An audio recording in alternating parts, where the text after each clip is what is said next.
The champagne flutes clinked in perfect harmony as 200 guests raised their glasses to celebrate what they believed would be another year of marital bliss.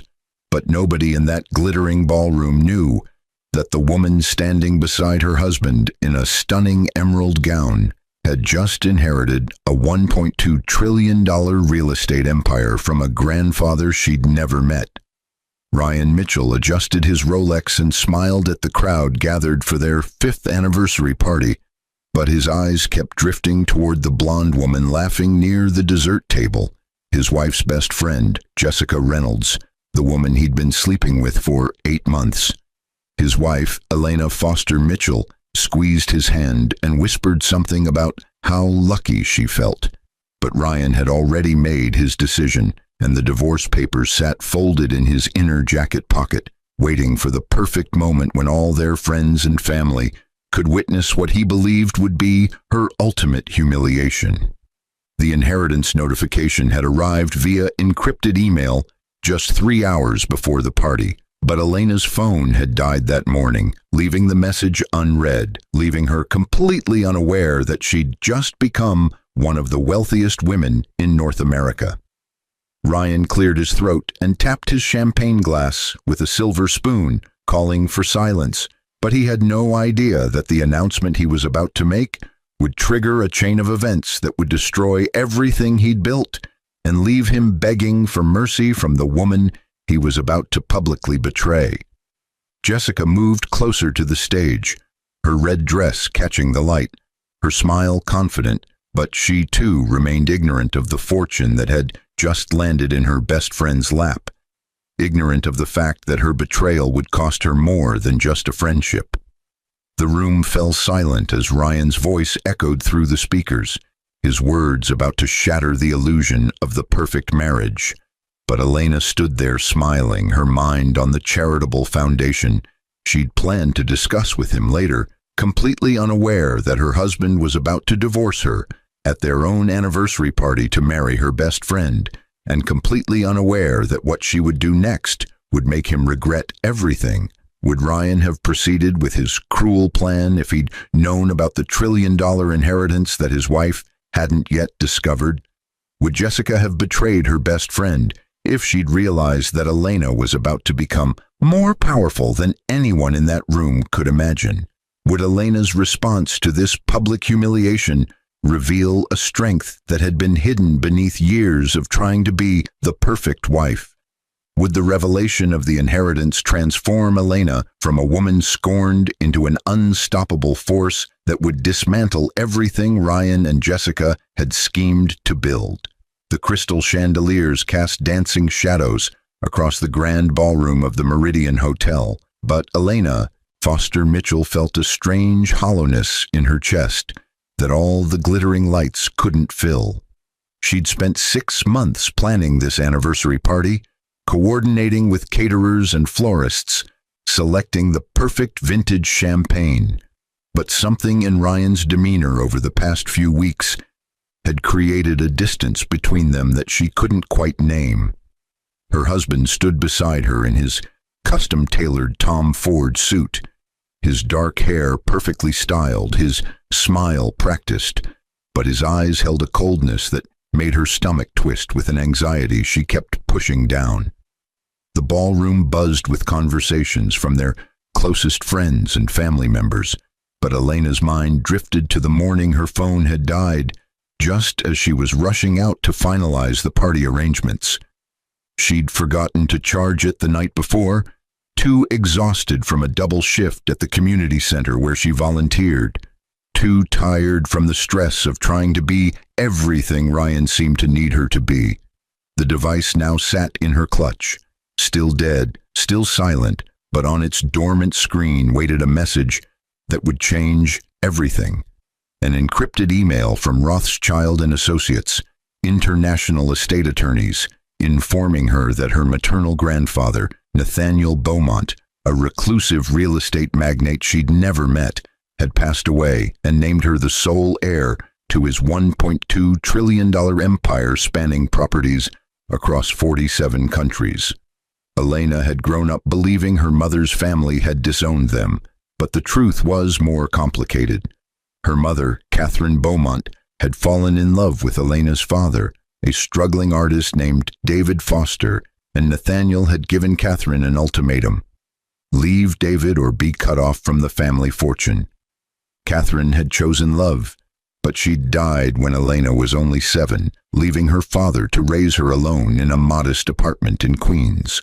David had passed away 2 years ago, and Elena had spent those years working as a nonprofit administrator, pouring her energy into helping others, never knowing that her grandfather had been watching from afar, tracking her kindness, her integrity, her refusal to compromise her values, even when money was tight. But none of that mattered now as Ryan tapped his champagne glass with a silver spoon, but the sound that rang out felt like a death knell rather than a celebration. The crowd quieted, 200 faces turning toward the stage where her husband stood, his expression unreadable. But Jessica Reynolds moved closer to the front, her red dress a slash of crimson against the cream-colored walls. Elena felt her best friend's presence before she saw her, but something about Jessica's positioning felt wrong, felt calculated, felt like a betrayal Elena's intuition had been whispering about, but her heart had refused to acknowledge.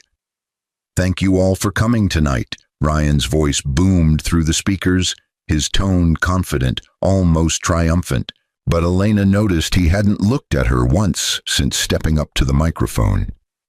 "5 years ago, I made what I thought was the right decision, but we all evolve, we all grow, and sometimes we realize that the path we're on isn't the one we're meant to walk." Elena's breath caught in her throat, but she forced herself to keep smiling, to keep standing tall in her emerald gown, even as her world began to crack beneath her feet. The guests shifted uncomfortably, sensing the tension, sensing that something was terribly wrong, but nobody moved to intervene. Ryan's parents sat at a front table, his mother's face pale, his father's jaw clenched, but they said nothing. Elena's aunt, her father's sister, and her only remaining family stood near the bar, her hand covering her mouth, her eyes wide with dawning horror. "The truth is," Ryan continued, pulling a folded document from his jacket pocket, "I've been unhappy for a long time, but I didn't know how to tell Elena that I'd fallen in love with someone else, someone who understands me, who challenges me, who makes me feel alive in ways I haven't felt in years." The ballroom erupted in gasps and whispered exclamations, but Elena stood frozen, her mind struggling to process what was happening. Jessica stepped onto the stage, her movements fluid, practiced, rehearsed, but the smile on her face held a cruelty Elena had never seen before. They'd been best friends since college, roommates for 3 years, bridesmaids at each other's weddings. Well, Elena had been Jessica's maid of honor when Jessica married, and divorced within 18 months. But Jessica had stood beside Elena when she'd married Ryan, promising to always support her, to always protect their friendship. "I'm filing for divorce," Ryan announced, his words falling like hammers, like nails in a coffin. "And Jessica has agreed to marry me. We wanted to tell you all together, surrounded by the people who matter most, because we believe in honesty, in transparency, in living our truth." The document he held up was a divorce petition, already signed by him, waiting only for Elena's signature, but the implications went beyond just the end of their marriage. Elena's mind raced through memories, through moments she'd dismissed as paranoia, through late nights when Ryan claimed to be working but came home smelling of perfume that wasn't hers. The realization hit her like a physical blow. They'd been having an affair, planning this betrayal, choreographing this public humiliation while she'd been planning their anniversary celebration. But something in Elena shifted in that moment, something fundamental, something that had been dormant for too long. She thought of her mother, who'd chosen love over fortune, but who'd also taught Elena that strength meant standing up for yourself, that dignity meant never letting anyone see you break. She thought of her father, who'd worked 3 jobs to give her a good education, who died believing that kindness and integrity were worth more than wealth. but who'd also taught her that sometimes you had to fight for what you deserved. Elena stepped forward, her heels clicking against the marble floor, but her voice, when she spoke, was calm, measured, deadly quiet. You're right, Ryan. We all evolve. We all grow. And sometimes we realize that the people we trusted most were never worthy of that trust. She turned to face the crowd, but her eyes found her aunt's face, found the mixture of rage and pride there, found the strength she needed to continue. I won't sign your divorce papers tonight, Ryan, not because I want to stay married to you. That ship has sailed and good riddance to it, but because you don't get to control the narrative anymore. You don't get to turn our anniversary party into your engagement announcement. You don't get to humiliate me and walk away feeling clever. Jessica's smile faltered, but Ryan's jaw tightened, his carefully planned moment slipping away from him. Elena, don't make this harder than it has to be. We can do this the easy way or the hard way, but either way, it's happening. The hard way, then, Elena replied, her voice growing stronger with each word. You want a divorce? Fine. But we're going to do it properly, through lawyers, through the courts, and every single asset, every single account, every single thing we've built together over these 5 years is going to be examined with a microscope. You think you're walking away clean? You think you and Jessica are riding off into the sunset while I'm left with nothing? Let me tell you something about the hard way, Ryan. It means you're going to regret every second of this betrayal. She pulled her clutch open and retrieved her dead phone, but the gesture was symbolic, powerful, a reminder that she had her own resources, her own strength.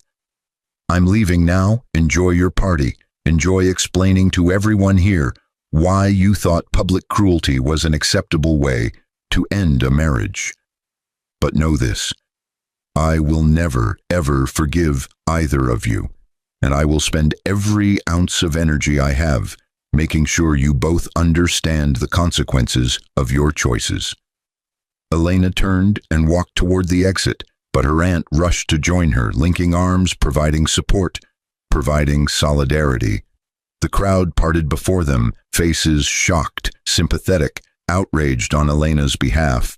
But she didn't acknowledge any of them. She kept her head high, her shoulders back, her spine straight. But the moment the ballroom doors closed behind her, she allowed herself one shuddering breath before steeling herself once more. Let's get your phone charged, her Aunt Margaret said, her voice tight with fury. And then let's find you the best divorce attorney in New York. That son of a bitch picked the wrong woman to humiliate. But neither of them knew, not yet, that the phone charging in Margaret's car would soon reveal a message that would transform Elena from a scorned wife into one of the most powerful women in the world. The drive to Margaret's apartment in Manhattan passed in a blur, but Elena's mind was racing, calculating, planning. Years of working in nonprofit management had taught her how to strategize, how to anticipate obstacles, how to build coalitions and leverage resources. Ryan thought she was weak, thought she was defeated, but he'd spent 5 years underestimating her, while she'd been building skills that would prove far more valuable than he could imagine. Margaret's apartment was a modest 2-bedroom in the Upper West Side, filled with family photos and comfortable furniture, but it felt like a sanctuary as Elena collapsed onto the couch. Her aunt disappeared into the kitchen to make tea, but Elena finally plugged her phone into a charger and waited for it to power on. The screen flickered to life, notifications flooding in, but one email stood out among the rest, encrypted, marked urgent from a sender she didn't recognize. Her fingers trembled as she entered the decryption password that appeared in a follow-up text message, but what she read made her world tilt on its axis. Nathaniel Beaumont, her grandfather, dead at 93, sole heir, $1.2 trillion, real estate empire, properties in 47 countries, portfolio including commercial buildings, residential developments, historical landmarks, and entire islands. Immediate transfer of assets upon identity verification and acceptance of inheritance terms. Elena read the email 3 times, but her mind refused to fully process the information.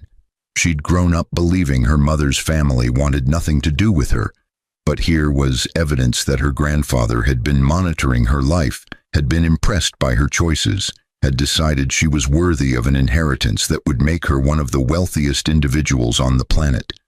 The email included a phone number for the estate attorneys and instructions to call within 72 hours to begin the transfer process. "Margaret," Elena called out, her voice shaking, "you need to see this." Her aunt rushed back into the room, but the tea was forgotten as Elena handed her the phone. Margaret's eyes widened as she scrolled through the message, her face cycling through disbelief, shock, and finally fierce joy. Oh my God, Elena, do you know what this means?" "It means everything changes," Elena whispered, but her mind was already spinning with possibilities.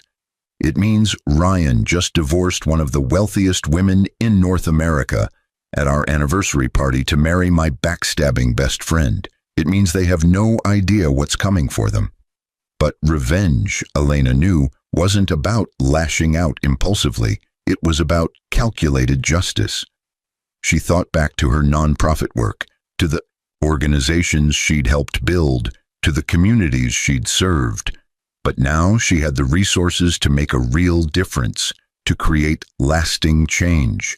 And yes, to make Ryan and Jessica understand the magnitude of their mistake.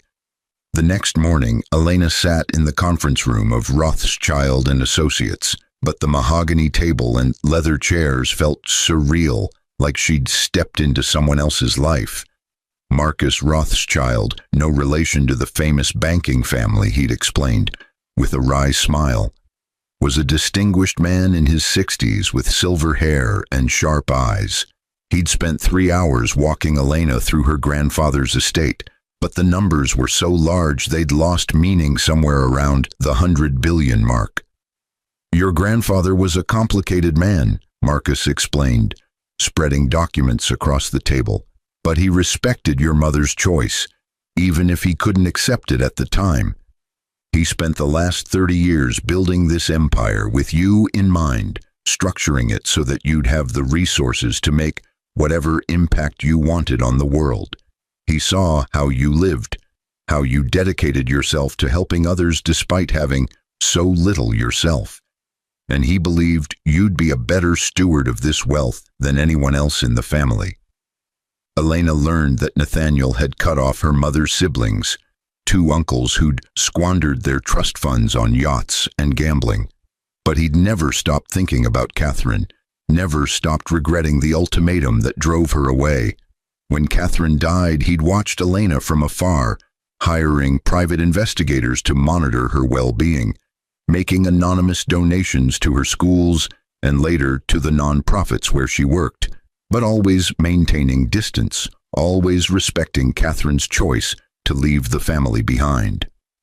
"He wanted you to have everything he couldn't give your mother," Marcus continued, "but he also wanted to make sure you were ready.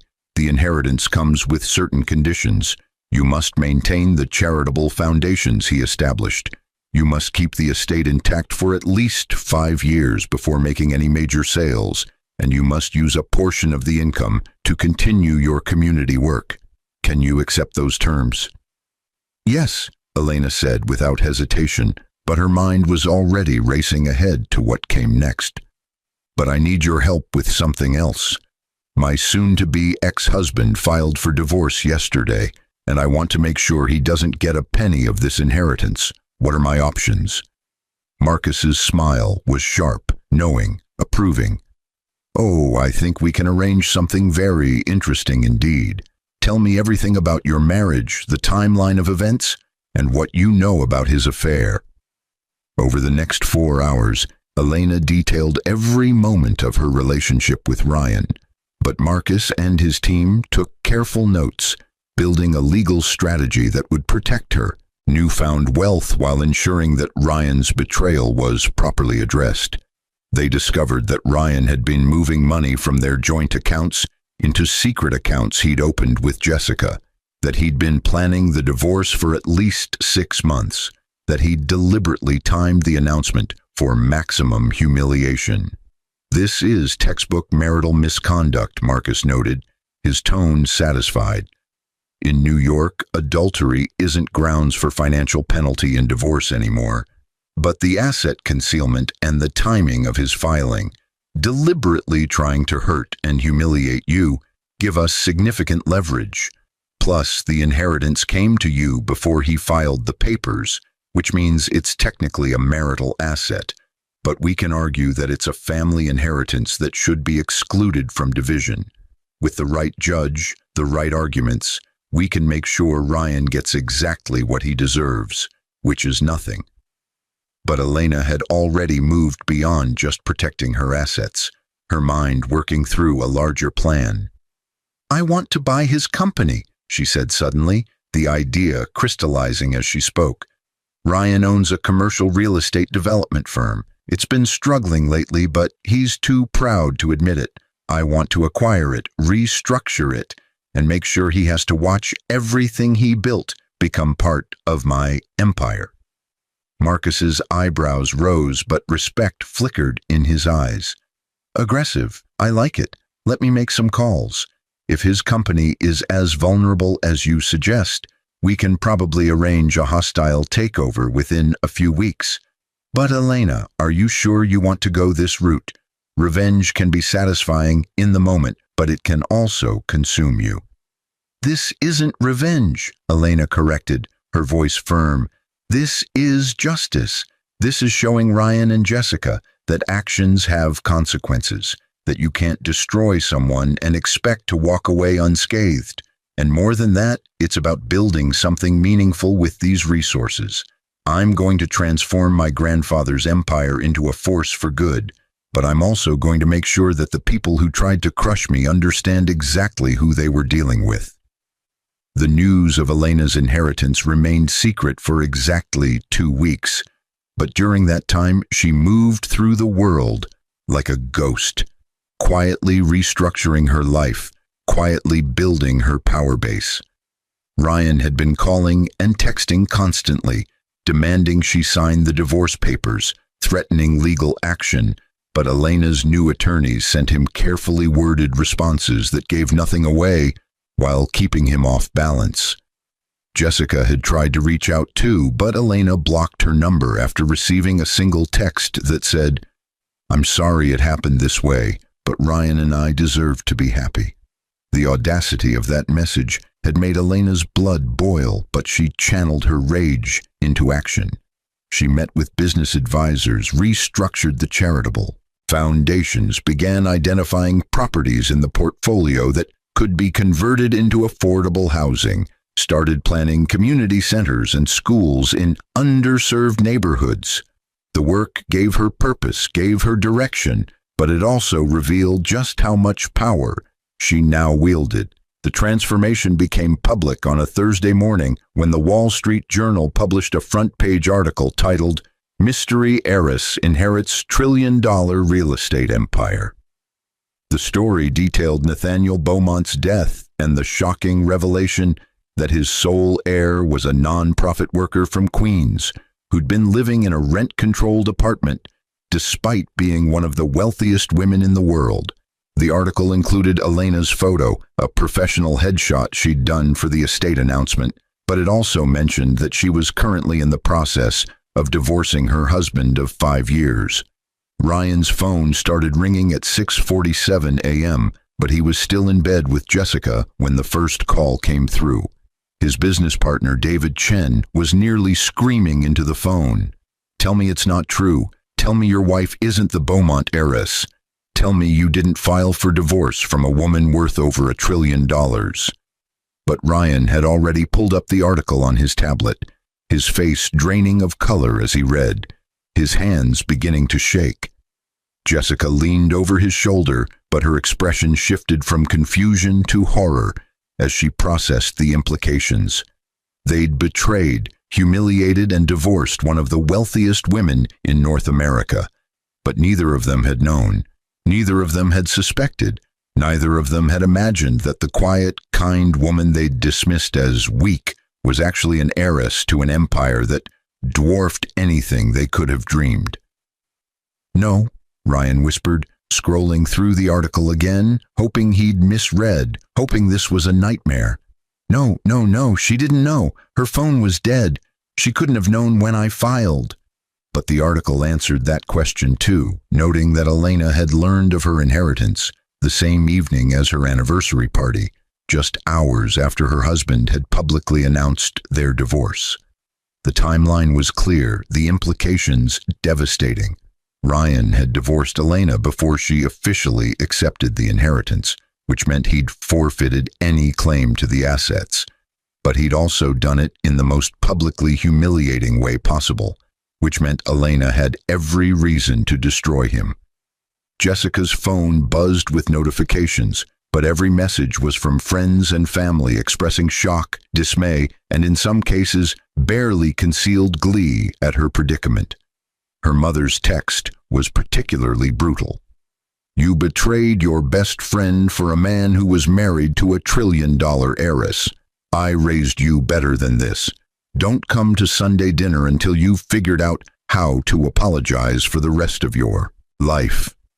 But apologies wouldn't matter now, wouldn't change the fundamental reality of what they'd done. Ryan stumbled out of bed and paced the apartment, his mind racing through the implications for his business, his reputation, his future. His company was already struggling, overextended on several development projects, but now the news that he'd divorced the Beaumont heiress would make him a laughingstock in business circles, would make investors wary, would make lenders nervous. The first domino fell 3 days later when Ryan's largest investor, a private equity firm that had backed his last 2 projects, announced they were pulling their funding. The official reason was strategic realignment, but the real message was clear. Nobody wanted to be associated with a man who'd humiliated and betrayed one of the most powerful women in the world. The second domino fell a week after that, when 2 major clients canceled contracts, citing concerns about leadership and judgment. But Ryan still didn't know the worst of it, still didn't know that Elena had been quietly buying up his company's debt, acquiring stakes from investors who were eager to distance themselves from the scandal. The hostile takeover happened on a Monday morning when Ryan arrived at his office to find a team of attorneys waiting for him. But Marcus Rothschild was leading them, his smile pleasant but his eyes cold.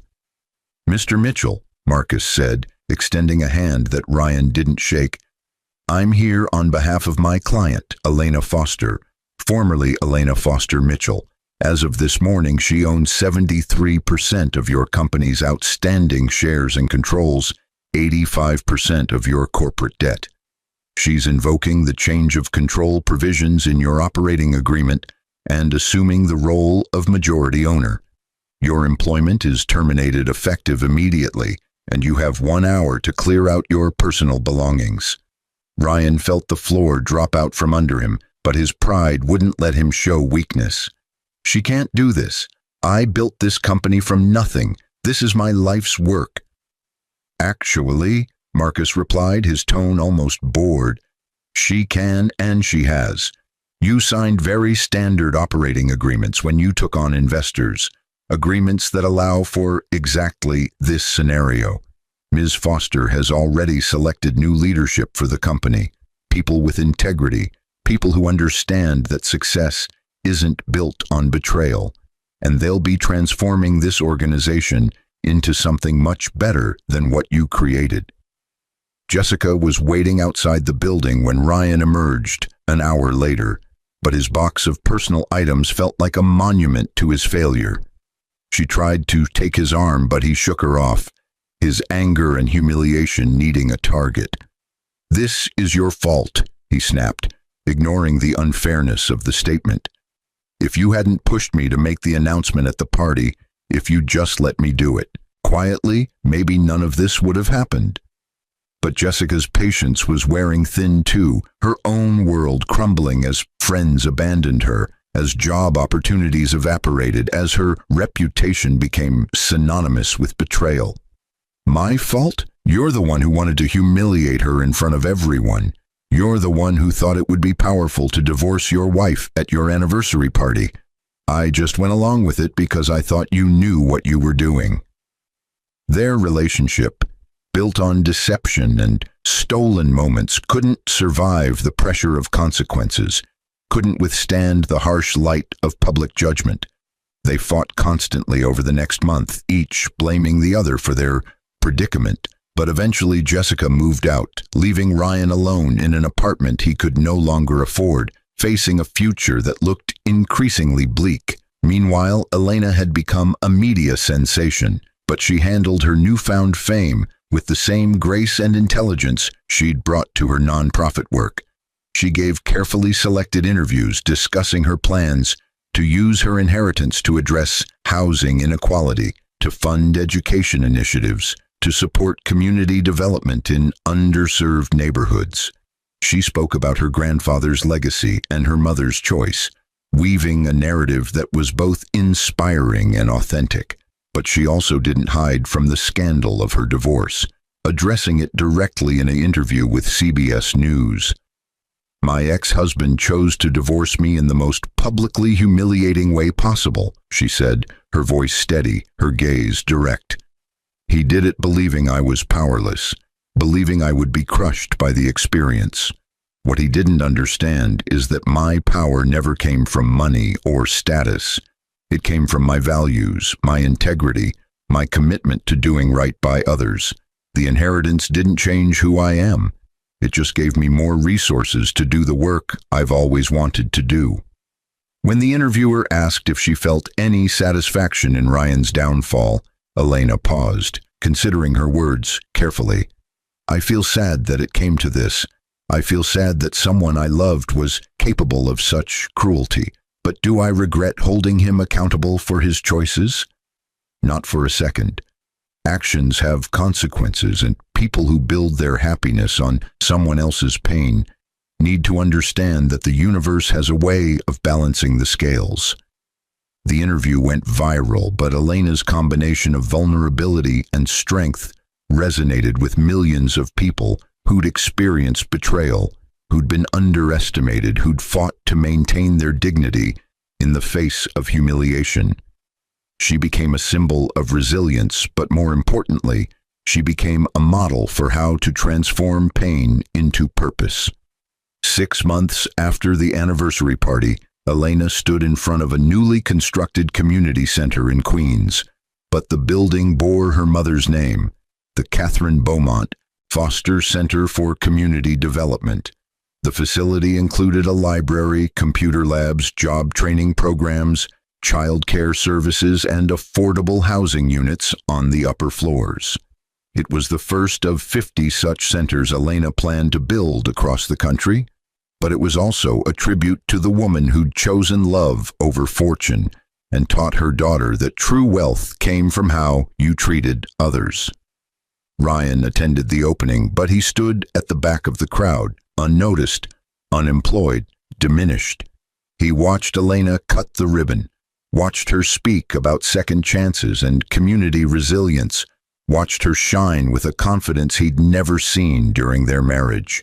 Jessica wasn't with him. She'd moved to Los Angeles 6 weeks earlier, trying to outrun her reputation, but her absence felt appropriate somehow, felt like another consequence of their betrayal. As the ceremony concluded and the crowd dispersed, Elena spotted Ryan, but instead of looking away, she walked directly toward him. Her security team tensed, but she waved them off, approaching her ex-husband with the same calm determination she'd shown on their anniversary night.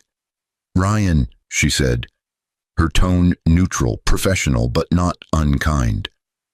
"Elena," he replied, his voice rough with emotions he couldn't name. "The center looks incredible. Your mother would be proud." "Yes," Elena agreed, "she would be, but she'd also be disappointed in what you did, in how you chose to end our marriage. You know that, right?" Ryan nodded, unable to meet her eyes, but the weight of his regret was visible in every line of his body. "I know. I think about it every day. If I could go back, if I could do it differently." "But you can't," Elena interrupted, her voice firm but not cruel. You made your choice, Ryan. You chose humiliation over honesty, cruelty over kindness, and betrayal over integrity. Those choices have consequences, and you're living with them now. I don't say that to hurt you. I say it because it's the truth, and I think you need to hear it. I've lost everything, Ryan admitted, his voice breaking slightly. My company, my reputation, my relationship with Jessica. Everything I thought mattered is gone, and I have no one to blame but myself. Elena studied him for a long moment, but then she surprised him. You haven't lost everything, Ryan. You've lost the things you built on a foundation of deception, but you still have your life, your health, your ability to make different choices going forward. What you do with that second chance is up to you. She reached into her purse and pulled out a business card, but it wasn't for one of her companies. It was for a counseling center she'd funded. This is a resource for people working through relationship trauma, addiction, and personal crisis.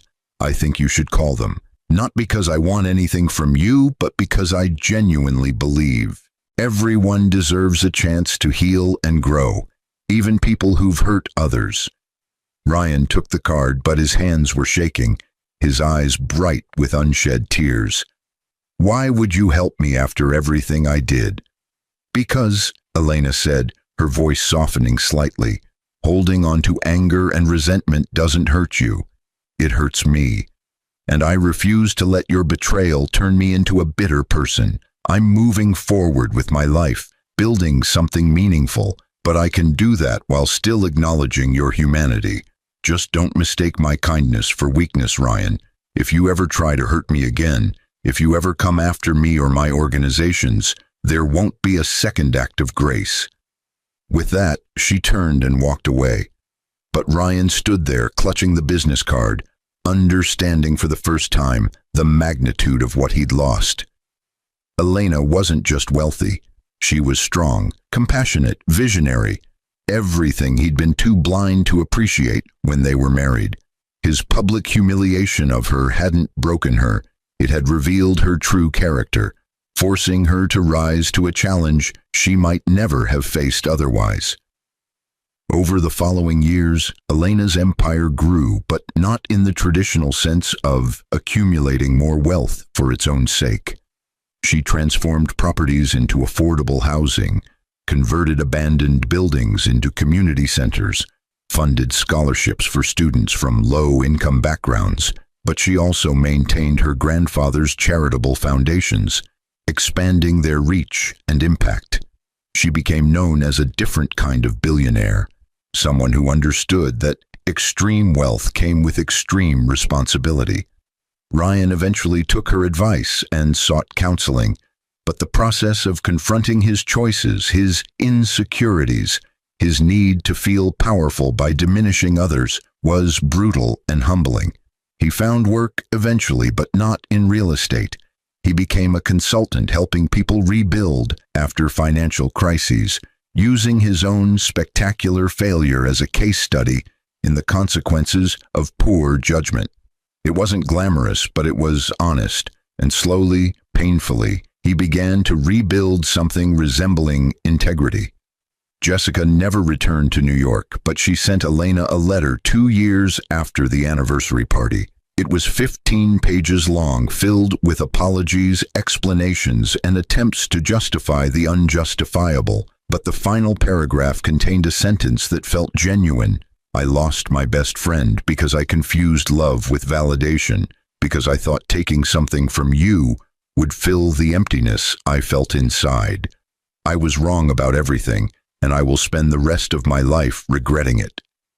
Elena read the letter once, but she filed it away without responding.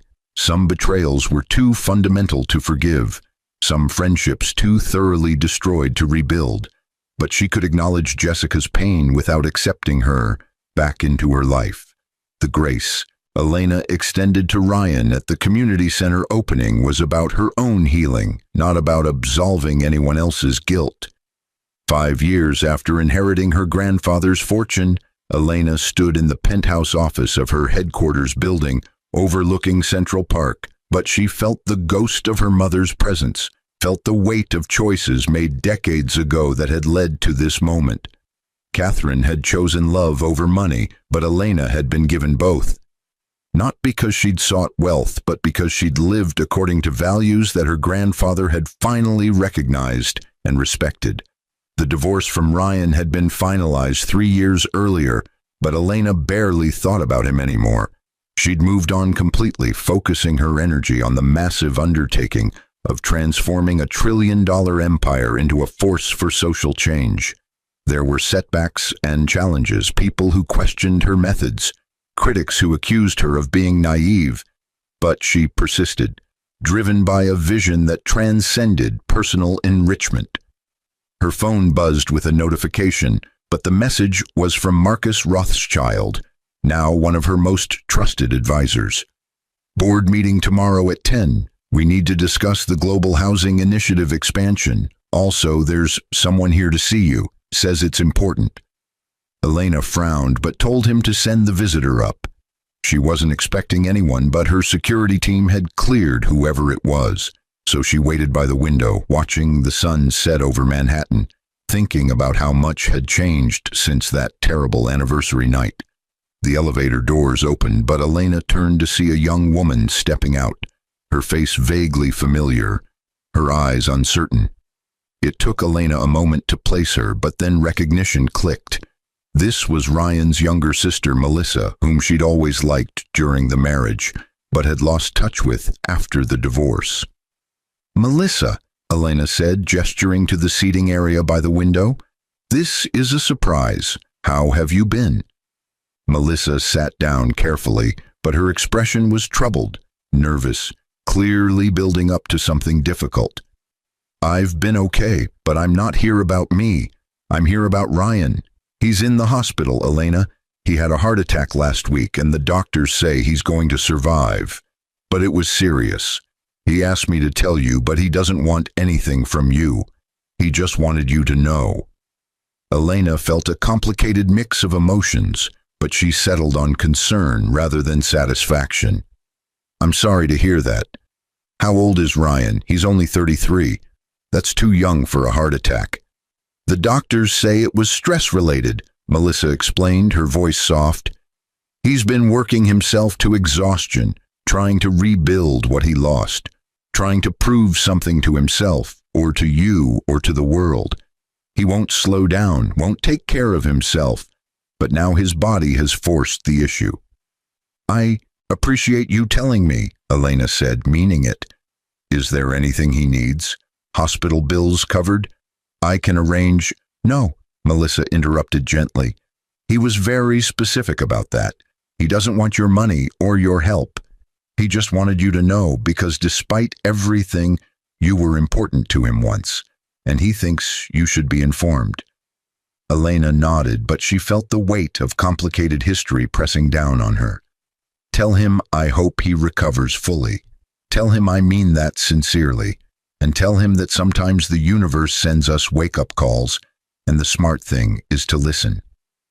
After Melissa left, Elena stood at the window for a long time, but her mind was processing the news, integrating it into her understanding of consequences and redemption.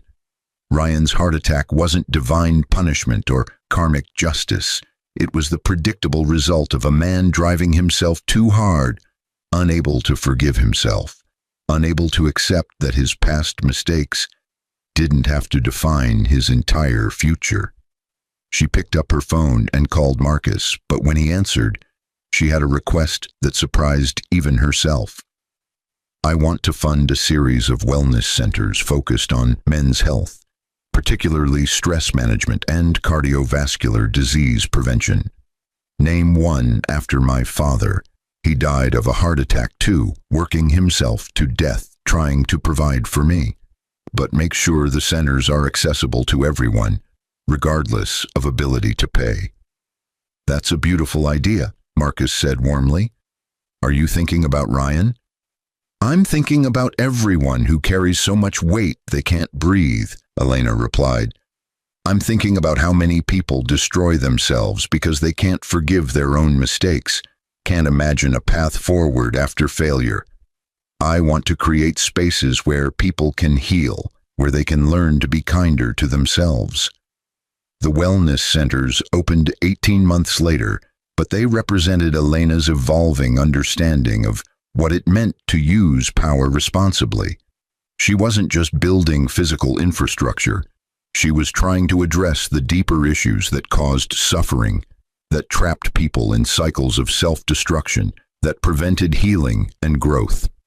Ryan never contacted her directly, but she heard through Melissa that he'd spent 6 months at one of the wellness centers, learning stress management techniques, processing his guilt and shame through therapy, beginning to accept that his worst moment didn't have to be his defining moment.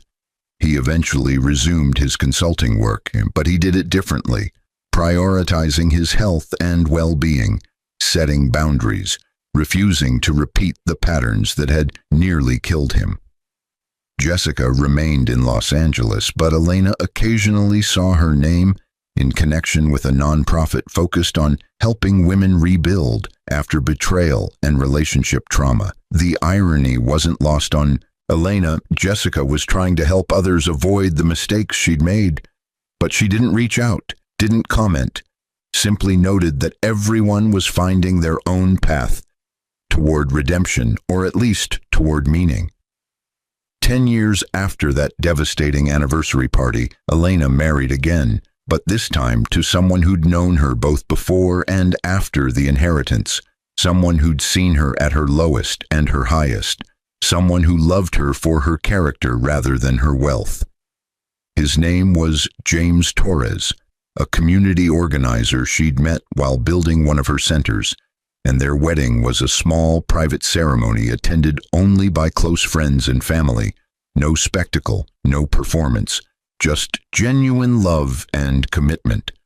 They honeymooned at one of her properties, a restored historical estate in the south of France that she'd converted into a retreat center for artists and writers. But even on vacation, Elena couldn't completely step away from her work. She spent mornings on conference calls and reviewing plans, but James didn't mind. He understood that her commitment to making a difference wasn't something she could turn off. It was fundamental to who she was. One afternoon, as they walked through the estate's gardens, James asked a question that had been on his mind. "Do you ever think about Ryan, about what happened?"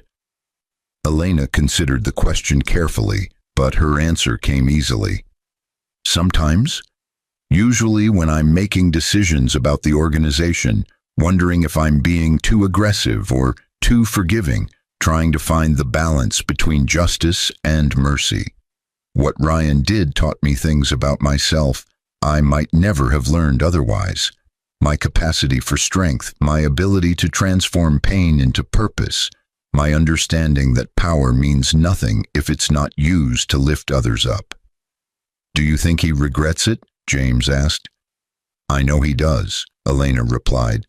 "But the more important question is whether he learned from it, whether he became a better person because of the consequences he faced. And from what Melissa tells me, the answer is yes. He's not the man he was 10 years ago, and that's what matters."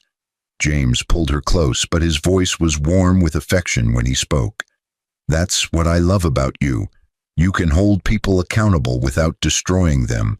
You can pursue justice without becoming cruel. You're proof that having power doesn't mean you have to abuse it." Elena smiled, but she thought about her grandfather, about the empire he'd built, about the choice he'd made to leave it all to a granddaughter he'd never met, betting that she would use it wisely. "I hope I'm living up to his expectations. I hope my mother would be proud of who I've become." "They would be," James assured her. "You're exactly the person they hoped you'd be, strong, kind, principled, but also realistic about human nature and willing to make hard choices when necessary. The world needs more people like you." 20 years after the anniversary party, Elena's organizations had transformed millions of lives, but she'd also transformed herself, evolving from a woman who'd been publicly humiliated into a global leader whose name was synonymous with ethical wealth management and social responsibility. She'd written 2 books about her journey, but she'd donated all the proceeds to her foundations, refusing to profit from telling her story. Ryan had reached out once during those 2 decades, but it was a brief email thanking her for the wellness center that had saved his life, acknowledging that he'd been given grace he didn't deserve, but expressing hope that he was using his second chance well. Elena had responded warmly but briefly, wishing him well, but maintaining appropriate boundaries. Some chapters needed to stay closed, even when forgiveness had been granted.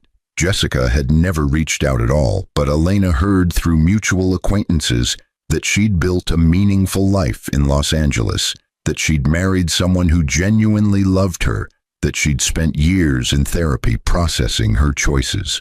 Elena felt genuinely glad for her, but she also knew they would never be friends again, never rebuild what had been destroyed.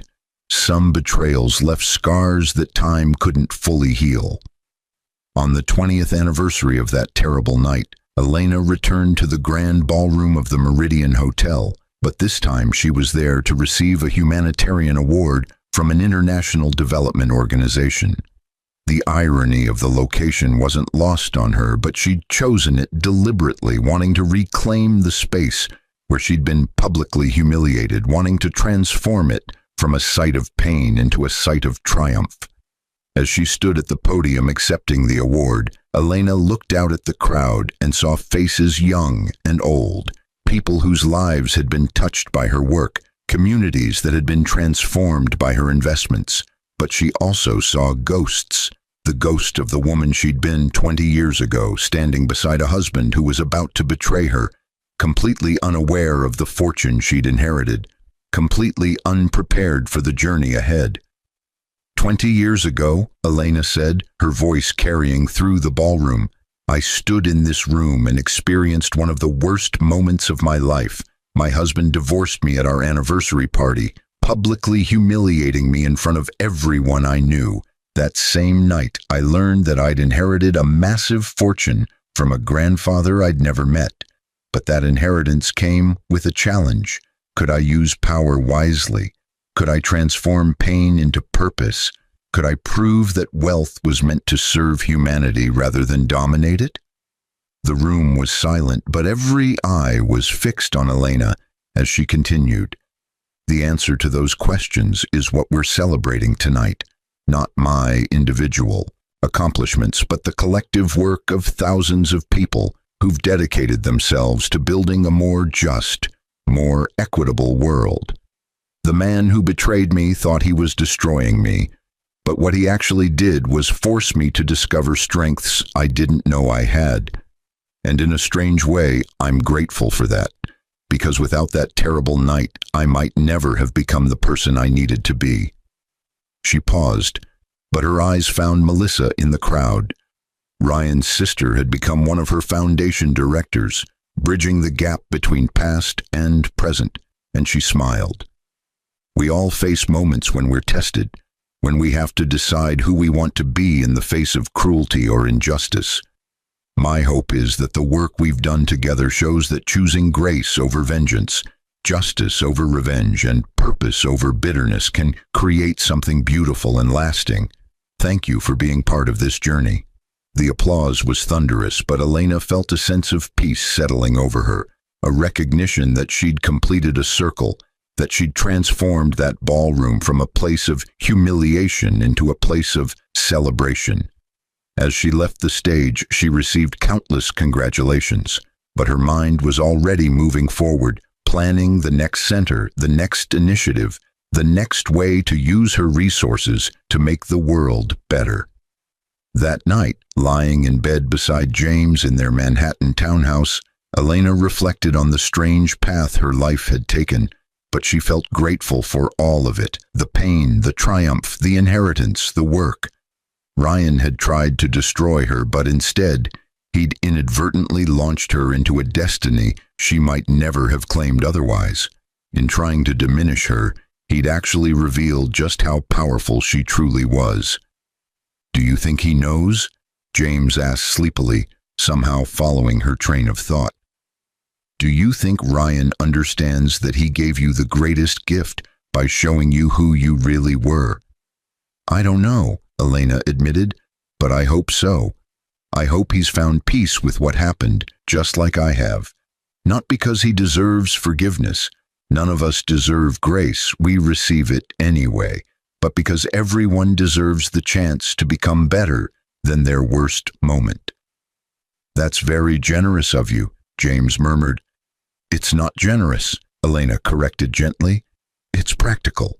Holding on to anger would diminish me, would limit what I could accomplish, would poison the work I'm trying to do. So I chose to let it go, but not to let it be forgotten. What Ryan did mattered. It taught me important lessons. But it doesn't define either of us anymore. We've both moved on, both built new lives, both become different people. The city lights filtered through their windows, but Elena closed her eyes, feeling the weight of the day lifting, feeling gratitude for the journey she'd traveled. She'd started as a nonprofit worker living in a modest apartment, completely unaware that she was about to inherit a trillion-dollar empire, completely unprepared for her husband's betrayal. But she'd survived it all and emerged stronger, wiser, more committed to using power for good. In the end, Ryan's attempt to humiliate her had backfired spectacularly, but not because she'd crushed him, though she could have, but because she'd proven that real power came from how you treated others, from the values you upheld, from the impact you made on the world. He'd divorced a woman he thought was powerless, but he'd actually divorced one of the most powerful women in the world, someone who would use that power to transform millions of lives, someone who would never forget where she came from or the lessons she'd learned along the way. And that, Elena knew, was the real triumph, not the wealth, not the revenge, not even the public vindication, but the knowledge that she'd remained true to herself, despite everything, that she'd chosen grace and justice over cruelty, that she'd built something meaningful from the ashes of her humiliation. Ryan would have to live with his regrets for the rest of his life, but Elena could sleep peacefully, knowing she'd honored her mother's memory, her father's values, and her grandfather's faith in her. The story of that anniversary party would be told and retold, but Elena didn't mind. It had become a modern parable about the consequences of betrayal, the power of resilience, the importance of character, but it was also a reminder that none of us truly knows what another person is capable of until we push them to their limits. Ryan had pushed Elena to her breaking point, but instead of breaking, she'd transformed, had risen to meet challenges she never would have faced otherwise, had become a force for change that would outlast any individual lifetime. And in the quiet darkness of their bedroom, surrounded by the evidence of all she'd built and all she'd become, Elena Foster, no longer Mitchell, never again anyone's property or anyone's victim, smiled and drifted toward sleep, dreaming of the communities she would help build tomorrow, the lives she would touch, the legacy she would leave behind. The inheritance had given her resources, but her own strength and character had shown her how to use them, and that made all the difference. The infertile wife he divorced stood in the shadows of his celebration, watching him toast his pregnant mistress with champagne he couldn't afford. But what he didn't know was that the woman he'd abandoned owned the very hospital where his mother now fought for her life, on machines he assumed were covered by insurance. She was no ordinary discarded spouse, but a legendary medical tycoon who'd built an empire while he'd been too blind to see past her empty womb. And now his mother's survival depended on the mercy of the woman he'd thrown away like garbage. He'd chosen fertility over fortune, but the mistress carrying his child knew nothing of the debt collectors circling his failing business, while his ex-wife held both his mother's medical files and the mortgage to his company in her perfectly manicured hands. The hospital hummed with her authority as she reviewed his mother's critical condition, but revenge wasn't just about denying care. It was about letting him discover, piece by devastating piece, that the barren woman he'd mocked was actually the silent partner who'd funded his entire career. And now she was ready to collect.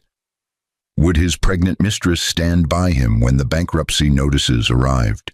Would his mother survive long enough to learn her son had destroyed the one woman who could save her? And would he finally understand that infertility was never the weakness? His greed, his betrayal, and his devastating blindness were. The divorce papers had been signed on a Tuesday, but David Mitchell remembered it as the day he'd finally chosen his future over his past. His wife of 7 years had sat across from him in the lawyer's office with dry eyes and a calm expression that had unsettled him more than tears would have. But he'd pushed that discomfort aside because Jessica was 4 months pregnant and glowing with the promise he'd always wanted. What he didn't know, what he couldn't have known because he'd stopped paying attention years ago, was that the woman signing those papers controlled 43% of Mitchell Medical Supplies, the company his grandfather had founded, and that he now ran into the ground with quarterly losses he blamed on market conditions. She'd bought those shares through shell companies while he'd been busy explaining to friends that his wife's inability to conceive was destroying their marriage. But Emma Hartley had learned long ago that men like David only saw what they wanted to see. 6 months after the divorce, David stood in St. Augustine Memorial Hospital's intensive care unit, watching his mother struggle for each breath through a ventilator. Margaret Mitchell had collapsed at her garden club meeting, but the stroke had been massive and the prognosis grim. The neurologist had used words like minimal brain activity and quality of life decisions, but David had insisted on every possible intervention because that's what sons did. They fought for their mothers even when the bills were piling up like snow in a blizzard. "Mr. Mitchell, we need to discuss your account balance," the hospital administrator said, appearing at his elbow with a tablet that glowed with numbers David didn't want to see. "Your mother's care has exceeded your insurance coverage, and we require payment arrangements for continued treatment." David's jaw tightened because Jessica was at home with their newborn daughter, and his company had just lost its biggest supplier contract. But he couldn't let his mother die over money. "I'll figure it out," he said, his voice rough with exhaustion and fear. The administrator nodded with professional sympathy, but his eyes held something else, a knowing quality that made David's skin prickle. "The hospital board will be reviewing high-balance cases next week. I'd recommend securing payment before then."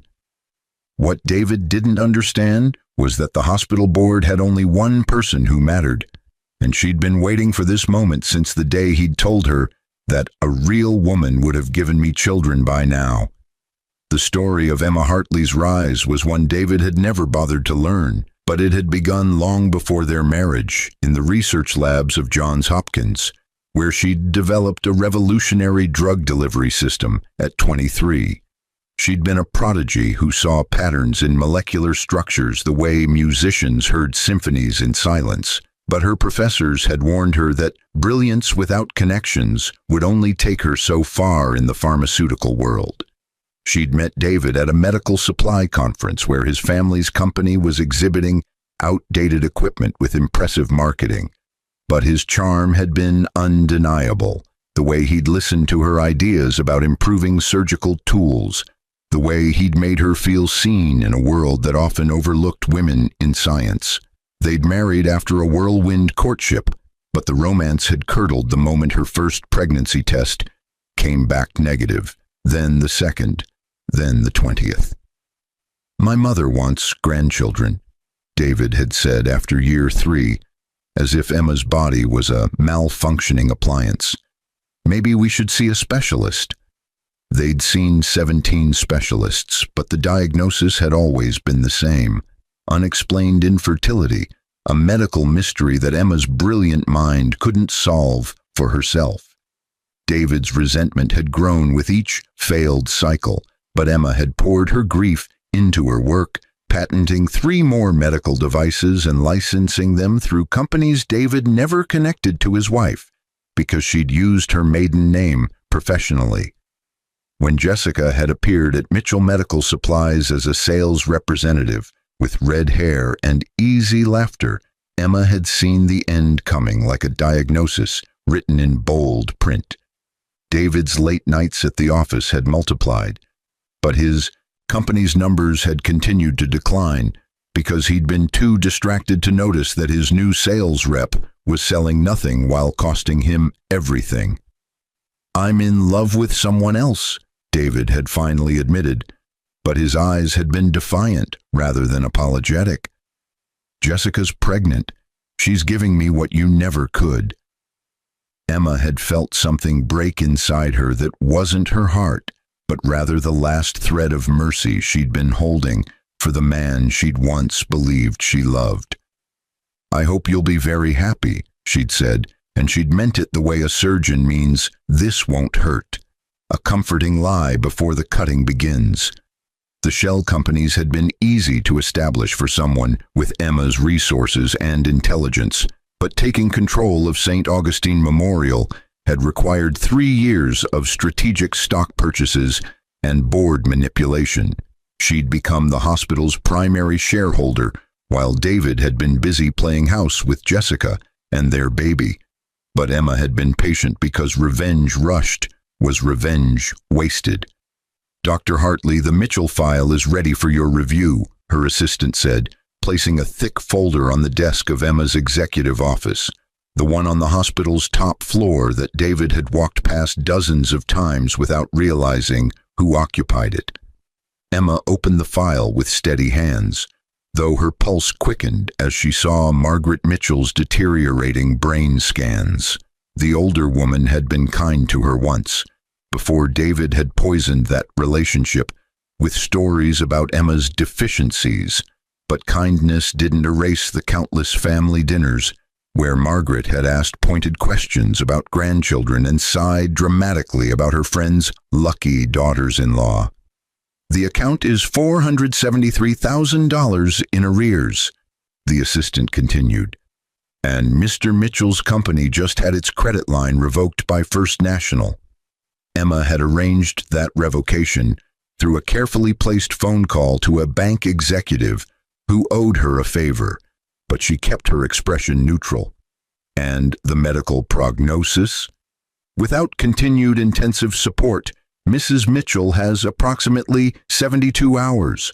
With support, she could linger for months, but meaningful recovery is unlikely." The decision Emma faced wasn't about mercy or cruelty, but about the message she wanted to send to the man who'd reduced her worth to her reproductive system. She'd built an empire while he'd built nothing, but he'd thrown her away for a woman whose only apparent talent was getting pregnant, and now that empire could save or destroy him. "Schedule a meeting with Mr. Mitchell," Emma said quietly, closing the file. "It's time we discussed his mother's care options." David had expected to meet with a hospital administrator, or perhaps a finance manager, but the assistant who led him to the executive floor seemed too well dressed and the elevator too private.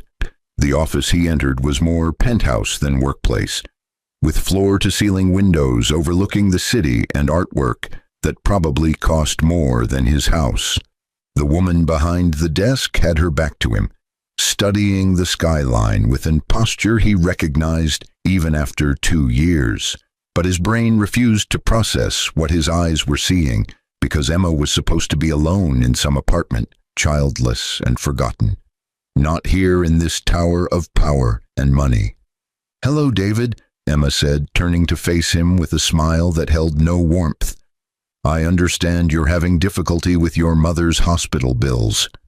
The floor seemed to tilt beneath David's feet because this couldn't be happening, but the nameplate on the desk read, "Dr. Emma Hartley, Chief Executive Officer," and the degrees on the wall were from institutions that didn't hand out credentials to anyone ordinary.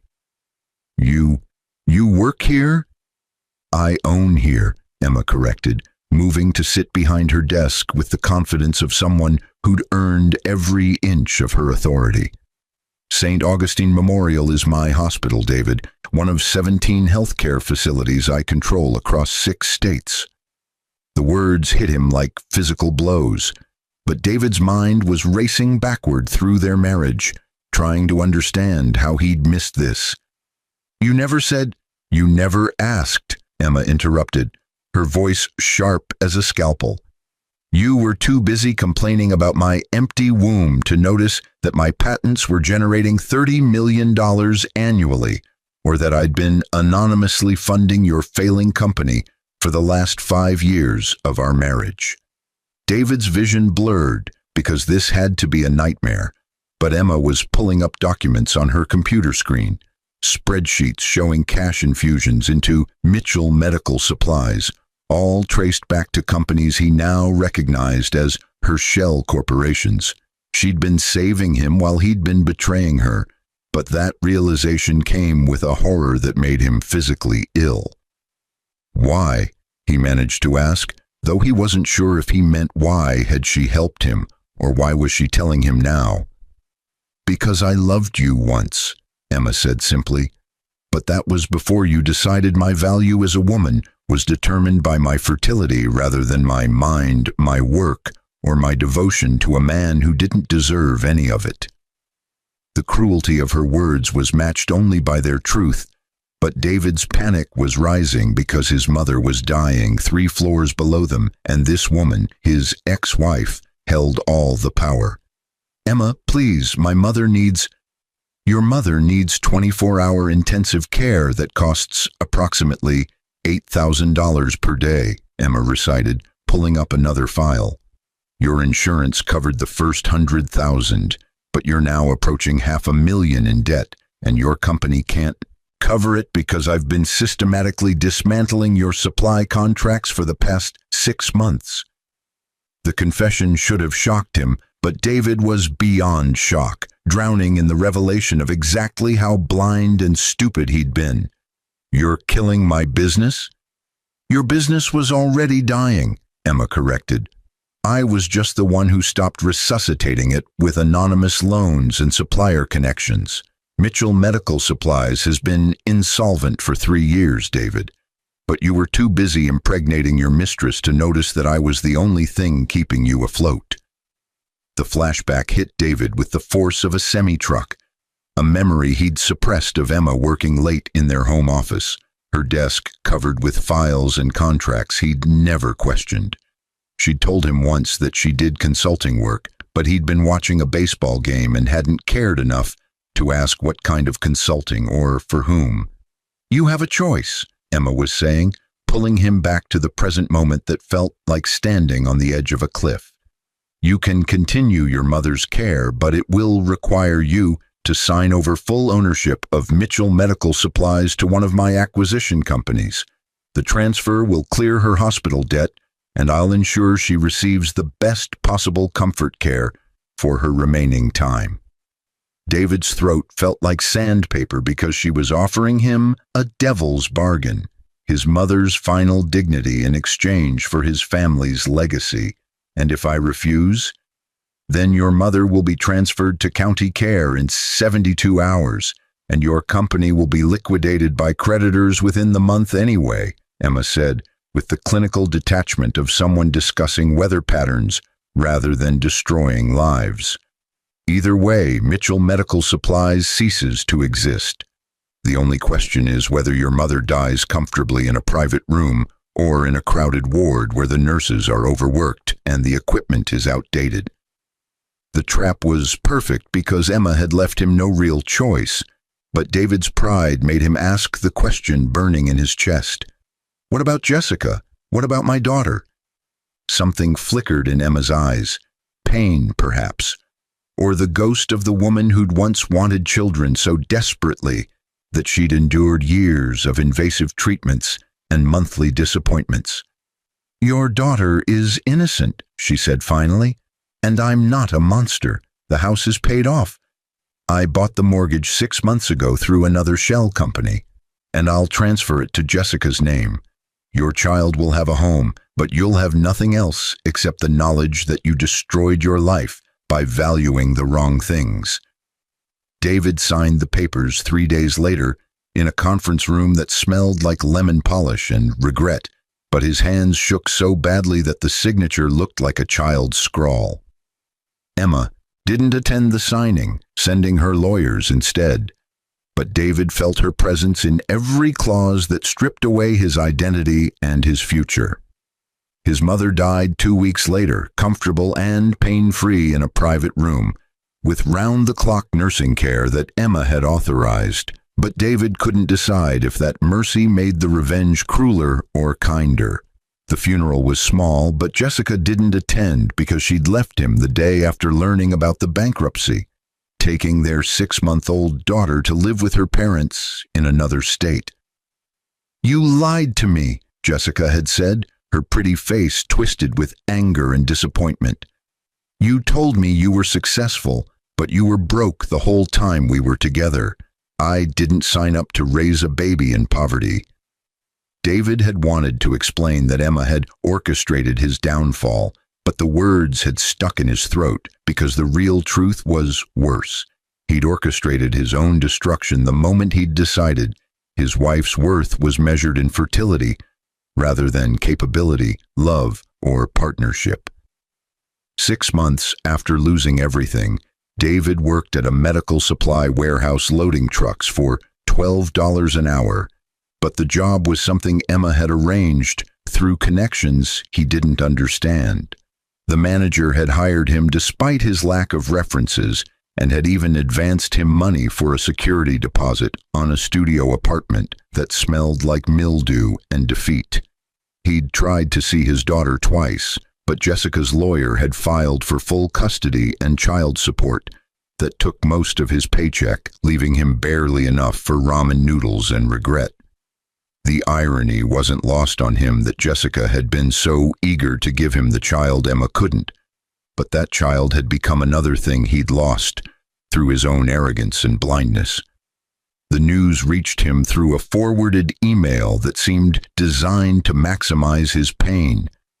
Emma Hartley had been named Healthcare Innovator of the Year by the American Medical Association, but the article detailed her rise from research scientist to medical tycoon. There were photos of her cutting ribbons at new hospital wings and shaking hands with senators, and in every image she looked powerful and complete in ways that had nothing to do with motherhood or marriage. The article mentioned her brief marriage to a medical supply executive who failed to recognize her potential, but David knew he was more than unrecognizing. He'd been actively dismissive, treating her accomplishments as hobbies while building his identity around a company that had been surviving only through her secret support. "She could have been open about it," David muttered to his empty apartment, trying to kindle anger from the ashes of his humiliation. "She could have told me who she was." But even as he said it, he remembered the times she'd tried to share her excitement about a new patent or a successful licensing deal, and how he'd half-listened while scrolling through his phone or thinking about sales projections that had never materialized. She had told him, but he'd been too self-important to hear her. The final twist came on a Tuesday, 1 year exactly from the day he'd signed the divorce papers that had set all of this in motion. David received a package at the warehouse with no return address, but inside was a thumb drive and a note in Emma's precise handwriting. "You destroyed our marriage by blaming me for circumstances neither of us could control, but you never knew the full story. Perhaps it's time you learned what you threw away."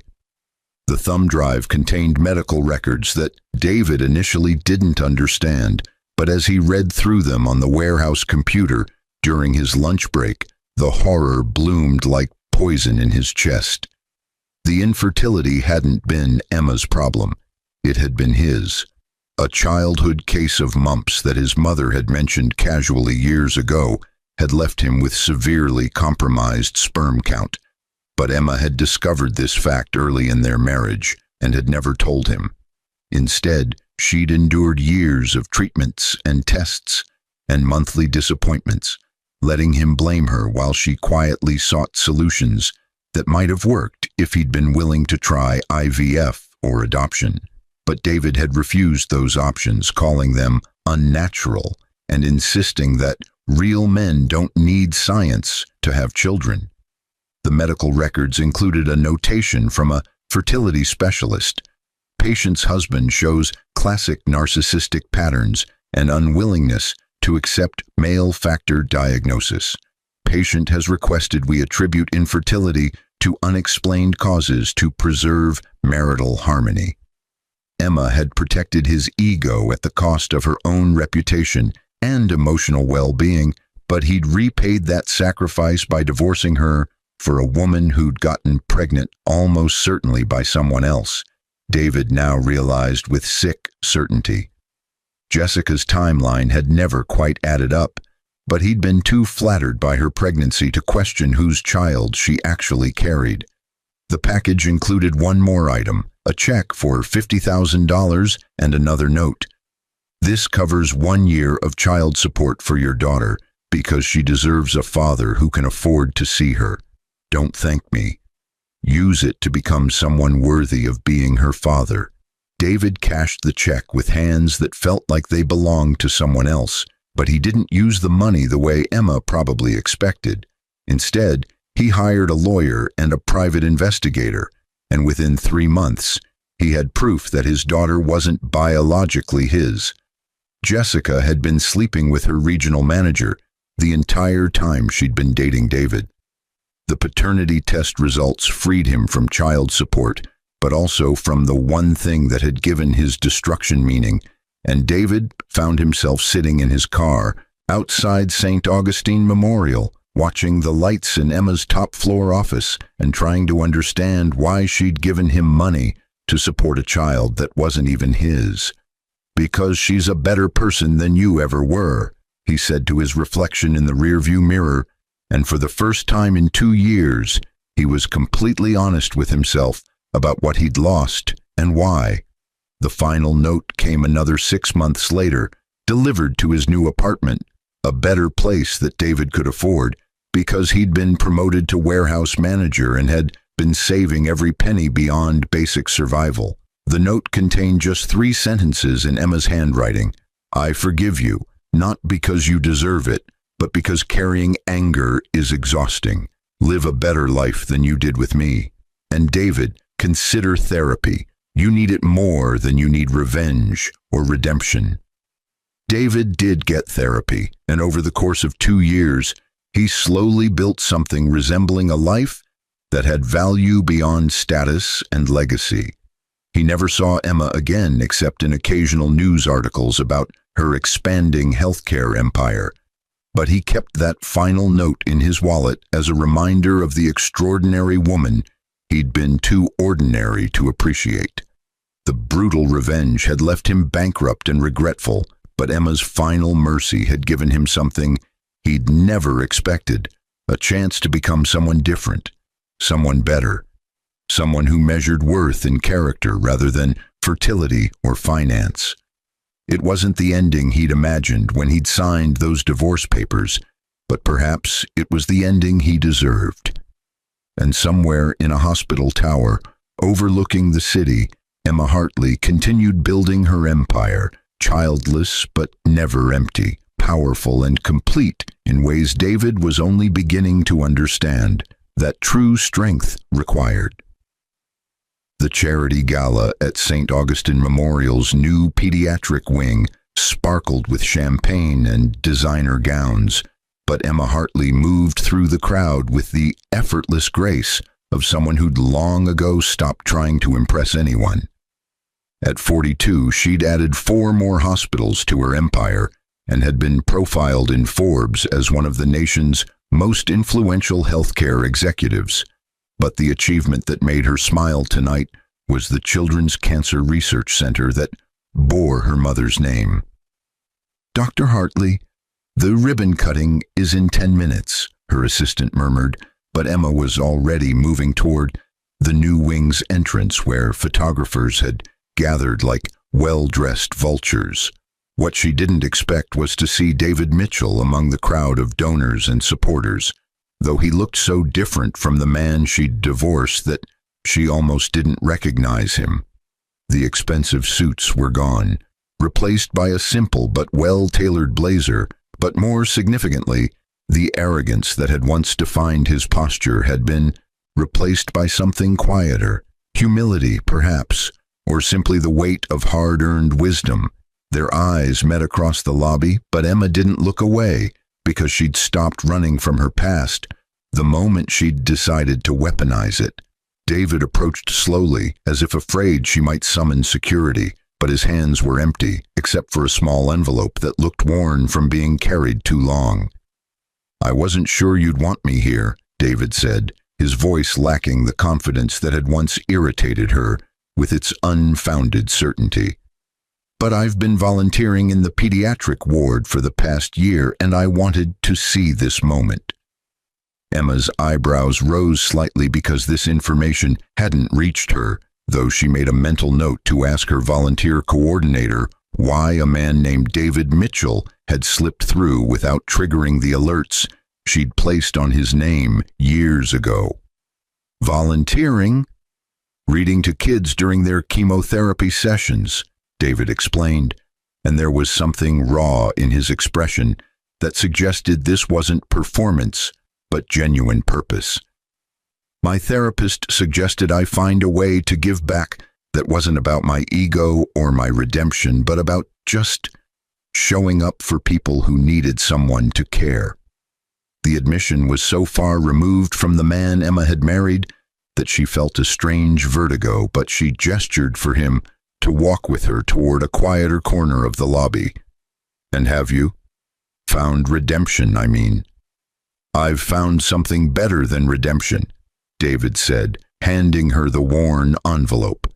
"I've found accountability and a life that has meaning beyond what it gives back to me. That envelope contains the last thing I owe you, the truth about what your revenge actually did." Emma opened the envelope with careful fingers, but inside was a single sheet of paper, a letter written in David's handwriting, though the penmanship was steadier than she remembered. "Dear Emma, you broke me and I deserved to be broken. But what you did after breaking me was give me the pieces and the space to rebuild into something that wasn't built on arrogance, entitlement, or the belief that my worth came from things I possessed rather than who I was. I spent 3 years in therapy learning that my narcissism wasn't just about you or our marriage.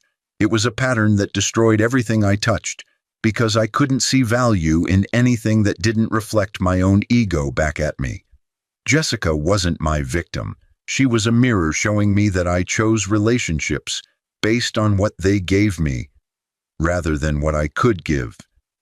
The bankruptcy forced me to start over with nothing, but nothing turned out to be the best teacher I ever had.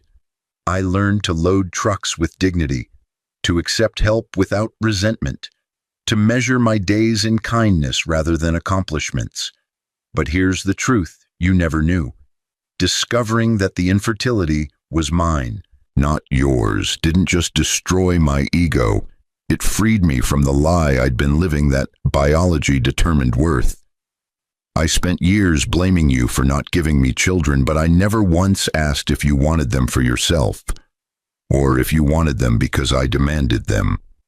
I met someone 2 years ago, a woman who can't have children due to cancer treatment in her 20s, and when she told me this on our 3rd date, I told her it didn't matter because I'd learned the hard way that family has nothing to do with DNA and everything to do with showing up.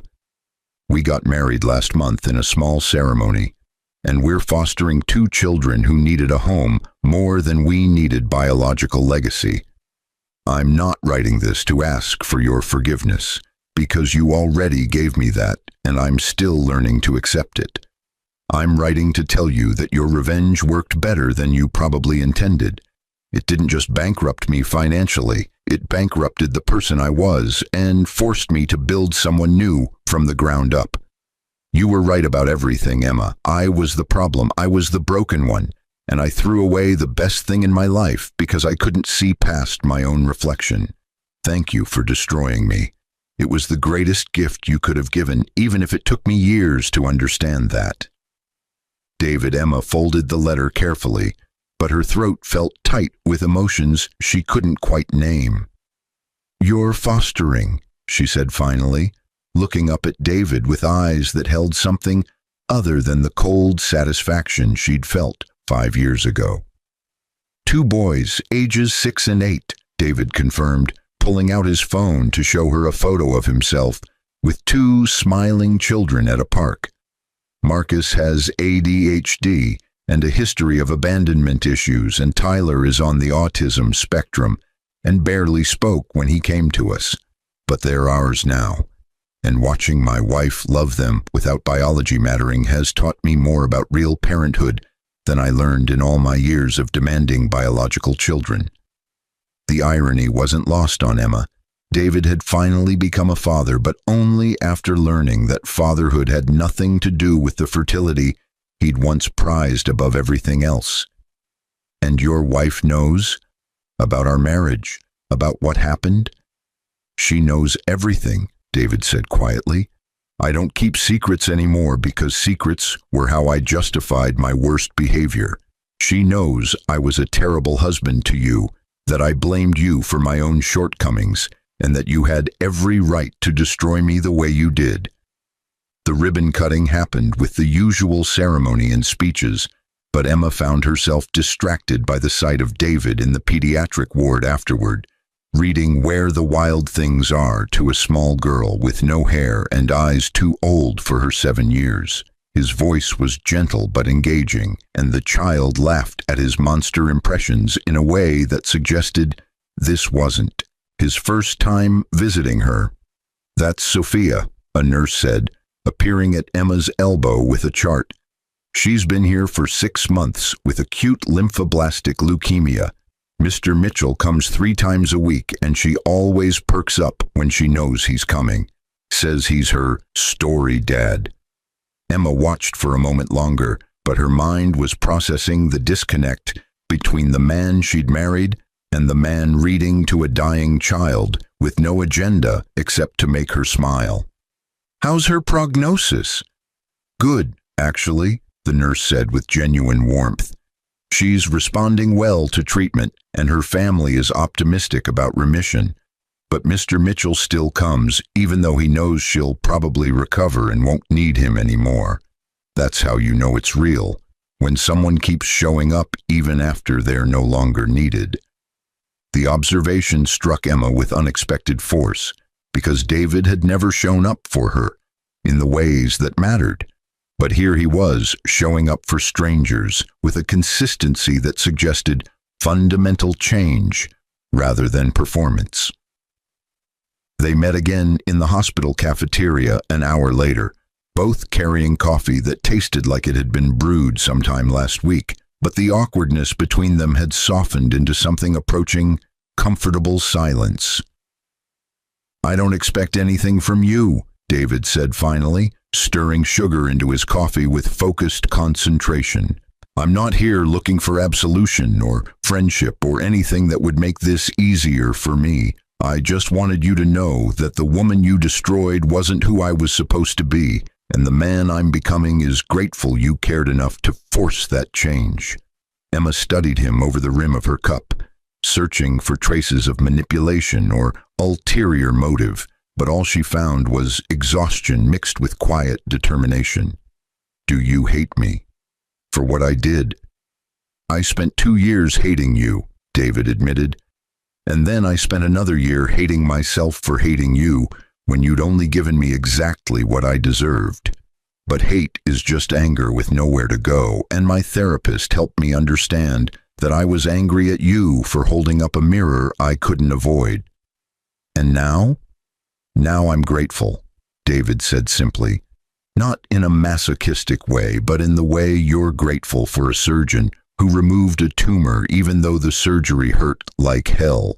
You cut out the worst parts of me, Emma, and yeah, it nearly killed me, but I'm healthier now than I was when I was married to you and lying to myself about who I was.